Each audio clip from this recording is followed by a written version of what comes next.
अथ ऋग्वेदे षष्ठाष्टके प्रथमोऽध्यायः। य इन्द्र सोमपादमो मदश्रविष्ठचेदति येनाहंसिन्या अत्रिणन्तमीमहे येनादशग्ववध्रिकुम्भे भयन्तम् स्वर्णरम् येना समुद्रमाविधातमीमहे येन सिन्धुम् महीरपोरथाङ्गिव प्रचोदयाः पन्थामृतस्य जातवेतमीमहे इमम् स्तोममभिष्टये कृतन्नभूतमद्रिवः येनानुसद्य ओजसा बभक्षिथा इमम् जुषस्वगिर्वणः समुद्र इव पिन्वते इन्द्रविश्वाभिरोतिभिर्वभक्षिथा यो नो देवः परावतः सखित्वरायमामहे दिवो न वृष्टिम् प्रथयन् बभक्षिथा बभक्षुरस्य केतव उत वज्रोगभस्त्योः यत्सूर्यो न रोदसी अवर्धयत् यदि प्रवृद्धसत्पदे सहस्रम् महिषाङ्कखाः आदित्त इन्द्रियम् महिप्रवावृते इन्द्रः सूर्यस्य रश्मिभिर्न्यर्षसा नमोषति अग्निर्वनेः वसासहिः प्रवावृते इयन्तरुद्विजावते दिनवीयसी स्पर्यन्ते पुरुप्रियामिमीत इत गर्भो यज्ञस्य देवयुः क्रतुम् पुनीत आरुषग स्तोमैरिन्द्रस्य वावृते मिमीत इत सनिर्मित्रस्य पप्रथ इन्द्रः सोमस्य पीतये प्राचीवाशीव सुन्वते मिमीत इत यम् विप्रा उक्थवाहसो विप्रमन्दुराजवाः कृतन्न पिप्य आसन् गिरतस्य यत् उत स्वराजे अदितिस्तोममिन्द्राय जीजनत् पुरुप्रशस्तमूतय ऋतस्य यत् अभिवह्नय ऊतयेनोषदप्रशस्तये तदेव विव्रता हरे ऋतस्य यत् यत्सोममिन्द्रविष्णवि यद्वा खत्रित आप्ये यद्वा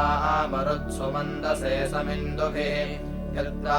शक्रपरावति समुद्रे अधिमन्दसे अस्माकमित्सुतेरणा समिन्दुभिः यद्वासि सुन्वतो वृथो यजमानस्य सत्पदे उक्थे वायस्य रण्यसि समिन्दुभिः देवम् देवम् वो वस इन्द्रमिन्द्रम् गृणीषणि अथा यज्ञाय दुर्वडेव्याः नशुः यज्ञेभिर्यज्ञवाः संसोमेभिः सोमपातमम् होत्राभिरिन्द्रम् वावृथुर्व्याः नशुः महेरस्य प्रणीतयः पूर्वीरुतप्रशस्तयः विश्वावसूनिदाशुषेव्याः नशुः इन्द्रम् वृत्राय हन्तवे देवासो दधिरे पुरः इन्द्रम् वाणीरनूषता समोजसे महान्तम् महिना वयम् स्तोमेभिर्हवनश्रुतम् अर्कैरभिप्रणोनुमः समोजसे नयम् विविक्तो रोदसीनान्तरिक्षाणि वज्रिणम् अमादिदस्य दिद्विषे समोजसः यदिन्द्रवृतराज्ये देवास्वादधिरे पुरः आदित्ये हर्यता हरेः बभक्षतुः यदा वृत्रन्न देवृतम् शवसा वज्रिन्नवधेः आदित्ये हर्यता हरेः बभक्षतुः यदा ते विष्णुरोजसात्रेणि पदामि चक्रमे आदित्ये हर्यता हरेः बभक्षतुः यदा ते हर्यता हरेः वृथा ते दिवे दिवे आदित्ये विश्वापुवनानि ये मिरे यदा ते मारुतेर्विशस्तुभ्यमिन्द्रनिये आदित्ये विश्वापुवनानि ये मिरे यदा सूर्यममुन्दिवि शुक्रम् ज्योतिरथारयः आदित्ये विश्वापुवनानि ये मिरे इमान्त इन्द्रसुष्टुतिम् विप्र इयर्तिधीतिभिः यामिम् वदेम विप्रतीम् प्राध्वरे यदस्य धावनि प्रिये समीचीनासो अस्वरन्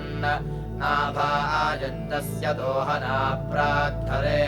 सुवीर्यम् स्वश्यम् सुगव्यमिन्द्रदद्धिनः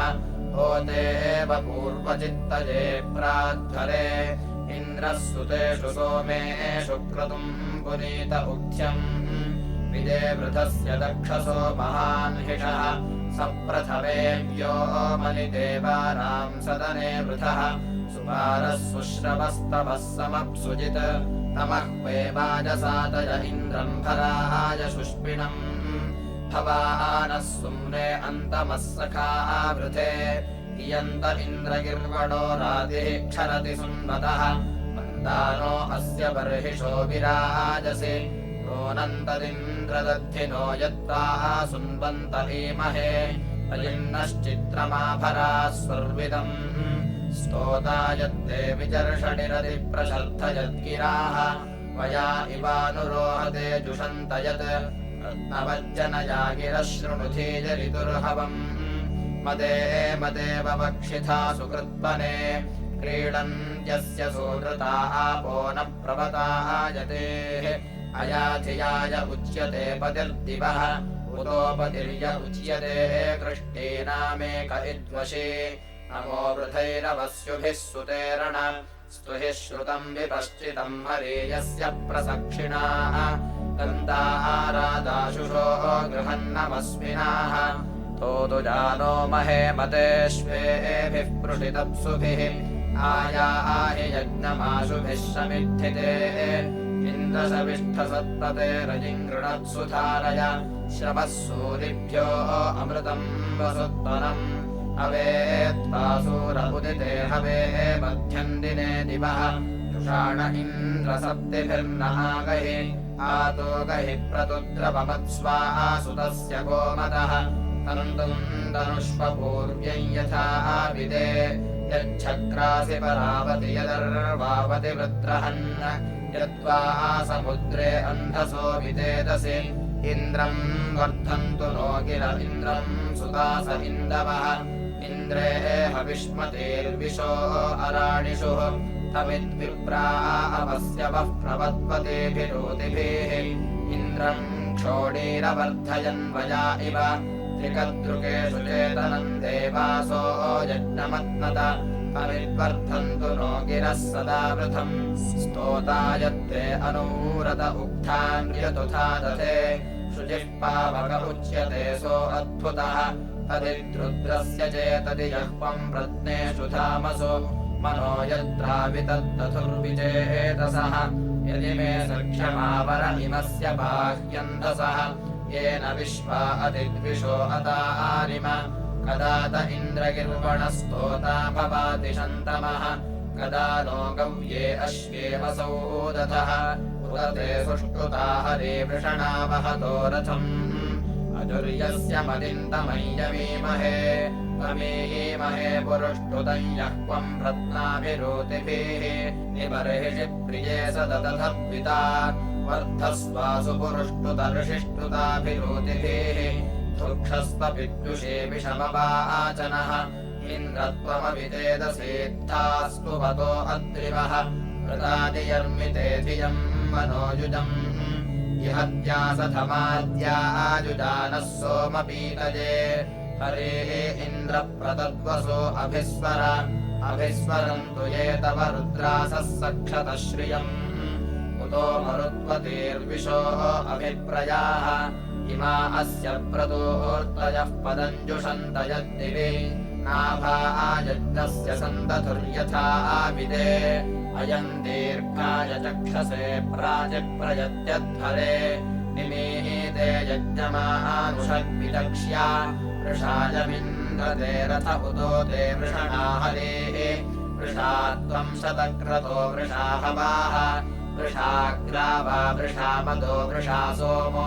अयम् सुतः वृषा यज्ञोऽयमिन्वसि वृषाहवाः वृषा त्वा वृषणम् भुवे वज्रिम् चित्राभिरोतिभिः पावन्थ हि प्रतिष्ठुतिम् वृषाहवाः यदिन्द्राहं यथा त्वमीशीयवस्व एक इत स्तोता मे कोशखा स्यात् शिक्षेयमस्मै युत्सेयम् शचीपदे मनीषिणे यदहं गोपतिः स्याम् धेनुष्ट इन्द्रसो नृता यजमानाय सुन्वते कामश्वम् विद्युषे दुहे न ते एव वर्तास्तिराधस इन्द्रदेवो न मर्त्याः यद्दित्ससि स्तुतो मघम् यज्ञ इन्द्रमवर्धयद्यद्भूमिम् व्यवर्तयत् चक्राड ओपशम् दिवि वावृधानस्य ते वयम् विश्वाधनानि जिज्ञुषाः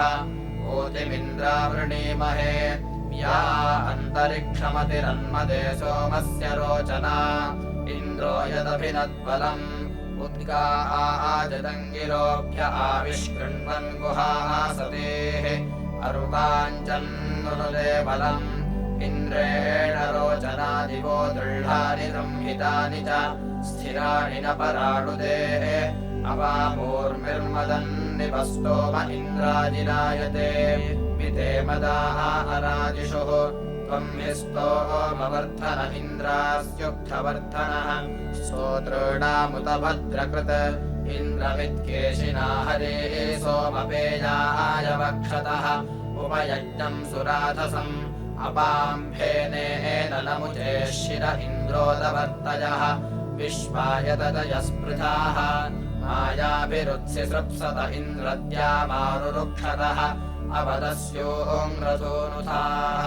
असुन्वामिन्द्रसंसदम् विशोचीम् व्यनाशयः सोमपा उत्तरो भवन् तम् वभिप्रगायत पुरुहूतम् पुरुष्टुतम् इन्द्रम् गीर्भ्यस्तविषमाविवासत यस्यद्विबर्हसो बृहत्सहो दाधाररोदसी गिरीङ्ग्रज्राम् अपस्वर्षद्वना सराजसि पुरुष्टुतम् एको वृत्राणि जिघ्नसे इन्द्रजैत्राश्रवस्याचयन्तवे तन्ते मदम् गृणीमसि वृषणम् वृत्सु सासहिम् पुलोककृत्नुमद्रिवो हरिश्रियम् येन ज्योतिंश्याय वेमनवे च विवेदिथ मन्दानो अस्य बर्हिषो विराजसि तदद्याचित्त उक्थिनो नुष्टुवन्ति पूर्वथाः वृषपत्नीरपोजया दिवे दिवे तवद्यदिन्द्रियम् बृहत्तव शुष्ममुतक्रतुम् वज्रम् शिशादिधिषणापरेण्यम् तवद्यौरिन्द्रपौंस्यम् पृथिवी वर्धति श्रवाः त्वामापः पर्वतासश्च हिन्विरे त्वाम् विष्णुर्हनक्षयोः मित्रो गृणाति वरुणः त्वाम् शर्धोः मदत्यनुमारुतम् त्वम् वृषाजनानाम् मम्हिष्ठ इन्द्रजग्निषे सत्रा विश्वास्वपत्यानि दधिषे सत्रा त्वम् पुरुष्टुतम् एको वृत्राणि तोषसे नान्य इन्द्रात्करणम् भूय इन्वति यदिन्द्रमन्वशस्वानानाहवन्त ऊतये अस्माकेभिर्नृभिरत्रा स्वर्जय अरङ्क्षयाय नो महे विश्वारूपाण्या विशन् इन्द्रम् जैत्राय हर्षया शचीपतिम् प्रसम्राजम् जर्षणीनामिन्द्रम् स्तोतानव्यङ्गीर्भिः नरम् दृशाहम् मम्यष्ठम् यस्मिन्नुग्धा निरण्यन्ति विश्वानि दश्रवस्याः अपामपो न समुद्रे तम् सुष्टुत्या विवासे ज्येष्ठराजम् हरेः कृत्नुम् महोवादिनम् सनिभ्याः यस्यानो नागभीरामदाः पुरवस्तरुद्राः हर्षुमन्तः शूरसादौ अमिद्धनेषु हितेष्वधिभागाय हवन्ते येषामिन्द्रस्ते जयन्ते अविच्यौत्नैरार्यन्ति तम् कृतेभिश्चर्षणजाः एष इन्द्रो बलिवस्कृत इन्द्रो ब्रह्मेन्द्रर्षिरिन्द्रः पुरो पुरुहूतः महान्महेभिः शचेभिः सस्तोम्यः सहव्यः सस्यः सत्त्वातु विपूर्मिः एकश्चित्सन्नभिभूतिः तमर्केभिस्तम् सामभिस्तम् गायत्रैश्चर्षणजाः इन्द्रम् वर्धन्ति क्षितजाः प्रणेतारम् वस्यो अच्छाकर्तारम् ज्योतिः सवत्सो सा सह्वाम् संयुधा मित्रान् स नः पप्रिः पारयाति स्वस्ति नावा पुरुहूतः इन्द्रो विश्वा अतिद्विषाः सत्पन्न इन्द्रवाजेभिर्दशस्या जगातु या च अच्छादनः सुन्दन्नेषे आयाहि सुषुमाहित इन्द्र सोमं विवाह इमम् एदं बर्हिः सदोपमा आत्वा ब्रह्मयुजा हरे वहतामिन्द्रकेशिनाः उपब्रह्माणि न शृणु ब्रह्माणस्तावयं युजासोमपामिन्द्रसोमिनाः सुतावन्तो हवामहे आनो याहि सुतावतोऽस्माकं सुष्टुतिरुपा विपासुषि प्रिन्नन्धसः आधे सिञ्जामि कुक्ष्योरनुगात्राभिधावतु प्रभाय जिह्वया मधु स्वादुष्टे अस्तु संसुदे मधुमान् तन्वेदव सोमश्यमस्तु ते हृदे अयमुत्वा विचर्षणे जनीरिवाभिसंवृतः सोम इन्द्रसर्पतु तुभिग्रीवो वपोदरस्सु बाहुरन्धसोमदे इन्द्रो वृत्राणि जिघ्नते इन्द्रप्रेहि पुरस्त्वम् विश्वस्येषाः न ओजसा वृत्राणि वृत्रहञ्जहि दीर्घस्ते अस्मङ्कुशो येनावसु प्रयच्छसि यजमानाय सुन्वते अयन्त इन्द्रसोमो निपूतो अधिपर्हिषि एहिमस्य द्रवापिब शाचिगोशाचिपूजनाय मृणायते सुतः आखण्डलप्रहूयसे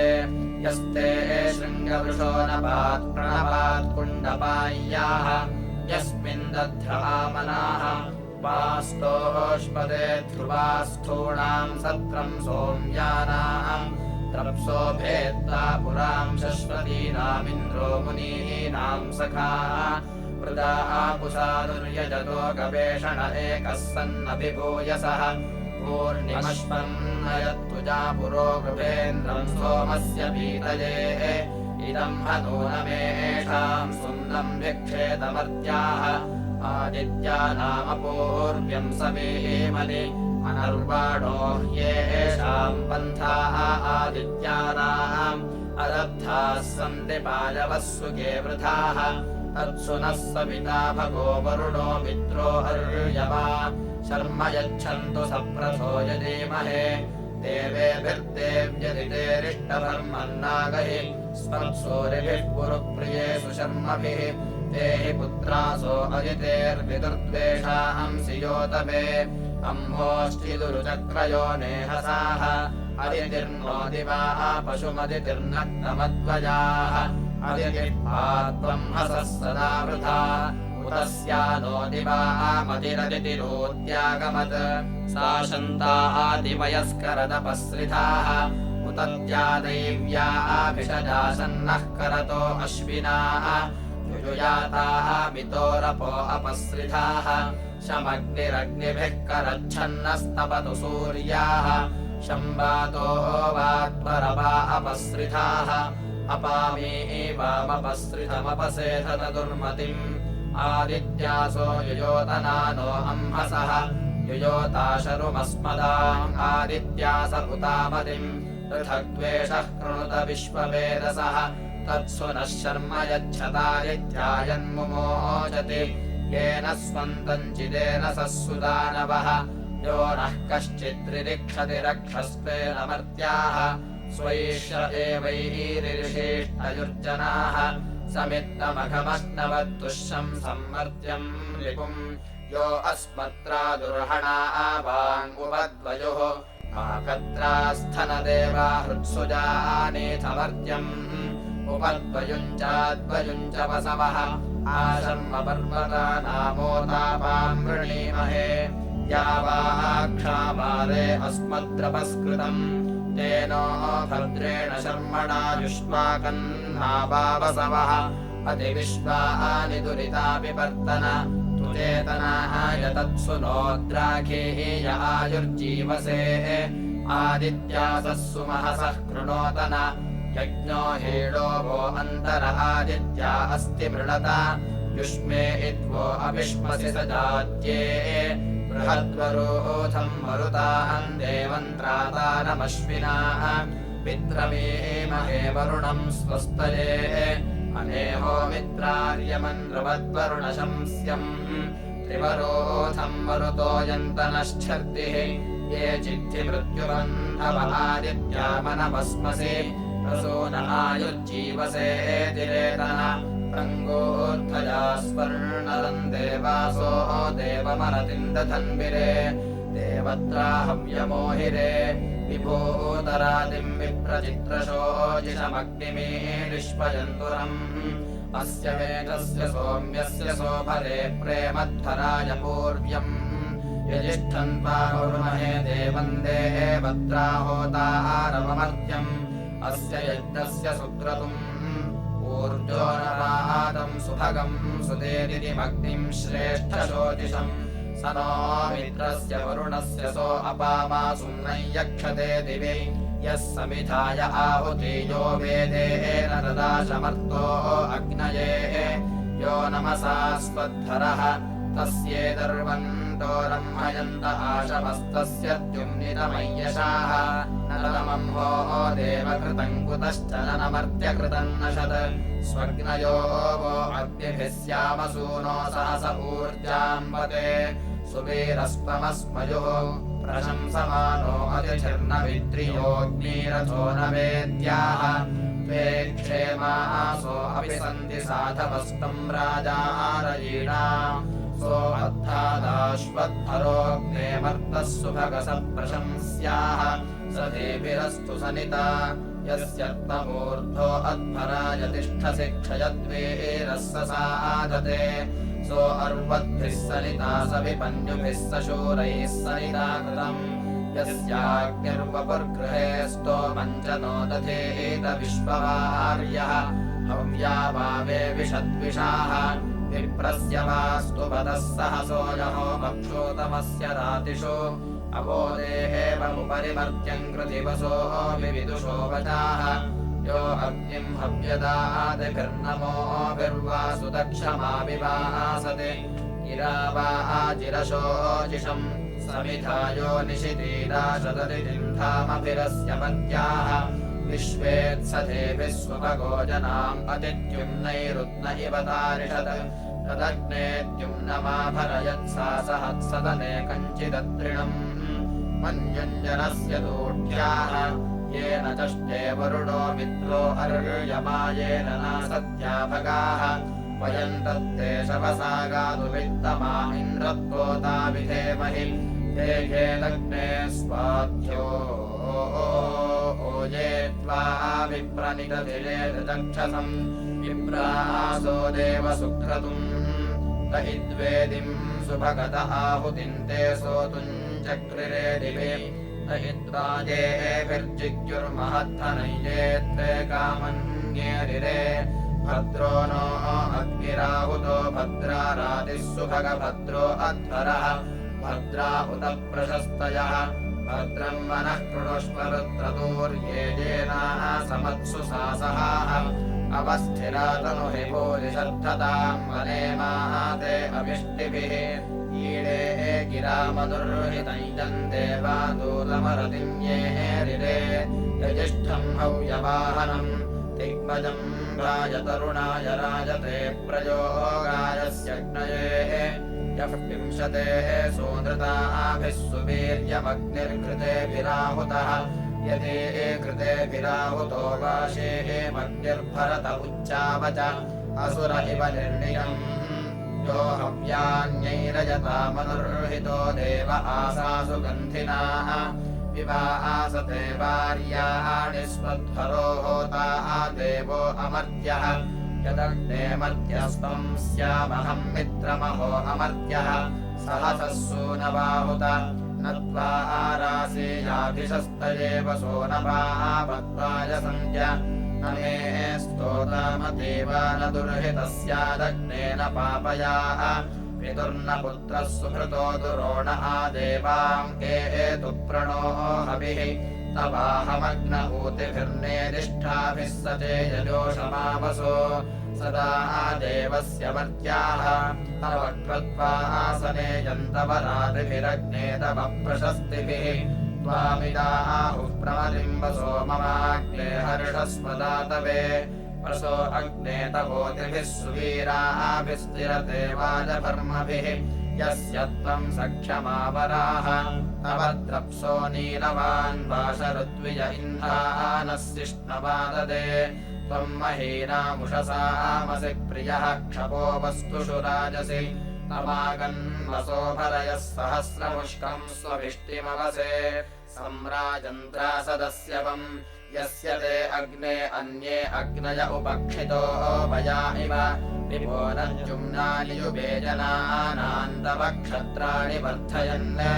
यमादित्यासो अद्रुहः पारन्नयथमर्त्यम्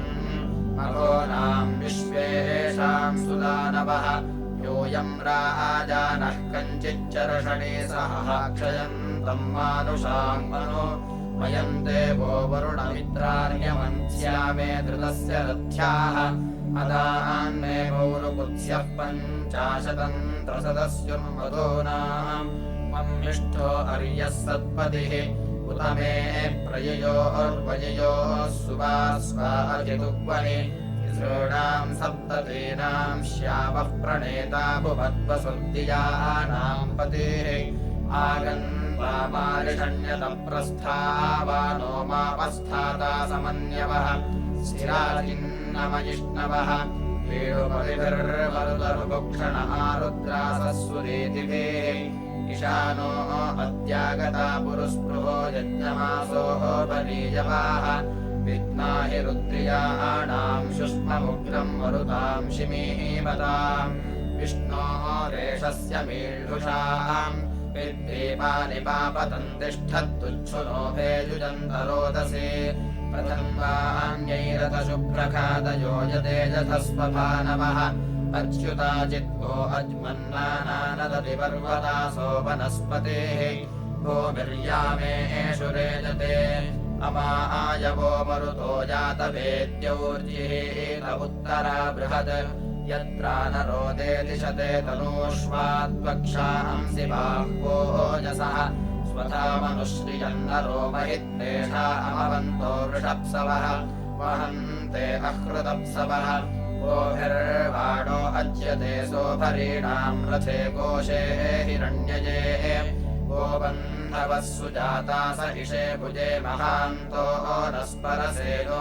प्रतिभो वृषदञ्जयो वृष्णे शर्धाय मारुताय भरध्वम् हव्या वृषप्रजाम्ने वृषणश्वेन मरुतो वृषप्सुना रथेन वृषणाभिना आश्येनासो न पक्षिणो वृथा नरो हव्यानो वीतये गता समानमञ्ज्येषाम् बिभ्राजन्ते रुक्मासो अधिबाहुषो तविद्युदत्यष्टयाः त उग्रासो वृषण उग्रवाहवो न किष्टनोषु येतिरे स्थिराधन्वान्यायुधारथेषु गोनीकेष्वधिश्रियाः येषामर्णो न सप्रथो नाम त्वेषम् शश्वतामेकविद्भुजे वयो न पित्यम् सहाः तान् वन्दस्तमरुतस्ताम् कुपस्तु हि तेषाम् हितुनीनाम् अराणान्न च रमस्तदेषाम् नानामह्नातदेषाम् सुभगः सव ऊतिश्वासपूर्वासु मरुतोऽप्युष्टिषु यो वा नौ नमुदासते यस्य वायूयम् प्रतिवाजिनो नरः हव्या वीतये एकथा अभिषद्युम्नैरुतवाजसादिभिः सुम्नावो दूतयो नशत् यथा आरुद्रस्य सूनवो दिवोपशन्त्यसुरस्य वेधसाः युवानस्तथेदसत् ये चार्हन्यमरुतः सुदानवस्मन्मेळुषश्चरन्ति ये अतश्चिदान उपवस्य सा हृदा युवानामवृद्धम् यो न पूषुणविष्ठया विष्णः पावकाम् अभिसोभरे गिरा गायगा इव चरकृषत् साहाये सन्ति मुष्टिहे महव्यो विश्वासु पृत्सुः दृशु पृष्णश्चन्द्रान्न सुश्रवस्तमान् गिरावन्दस्तमरुतो अह गावश्चिद्घासमन्यवः सदात्येन मरुतः समन्धवः विहते ककुभो मिथः मर्तश्चिद्गो नृतवो रुक्मवक्षस उपभ्रातृत्तमायते अधिनो गातमरुतः सदा इव आवित्तमस्ति निध्रुवे मरुतो मारुतस्य न आभेषजस्य वहता सुदानवः योऽयं सखायः सप्तयः याभिः सिन्धुमवथयाभिस्तोर्वथयाभिर्दशस्य धात्रिविम् मयो नो भूतोदिभिर्मयो भुवः शिवाभिरसजद्विषः यत्सिन्धौ यदसि ज्ञाय यत्समुद्रेषु मरुतः सुबर्हिषः यत्पर्वतेषु भेषजम् विश्वम् पश्यन्तो विवृथा तनूष्वातेनानो अधिवोचत क्षमारवो मरुत आतुरस्य न निष्कर्ता विहृतम् पुराः इति षष्ठाष्टके प्रथमोऽध्यायः।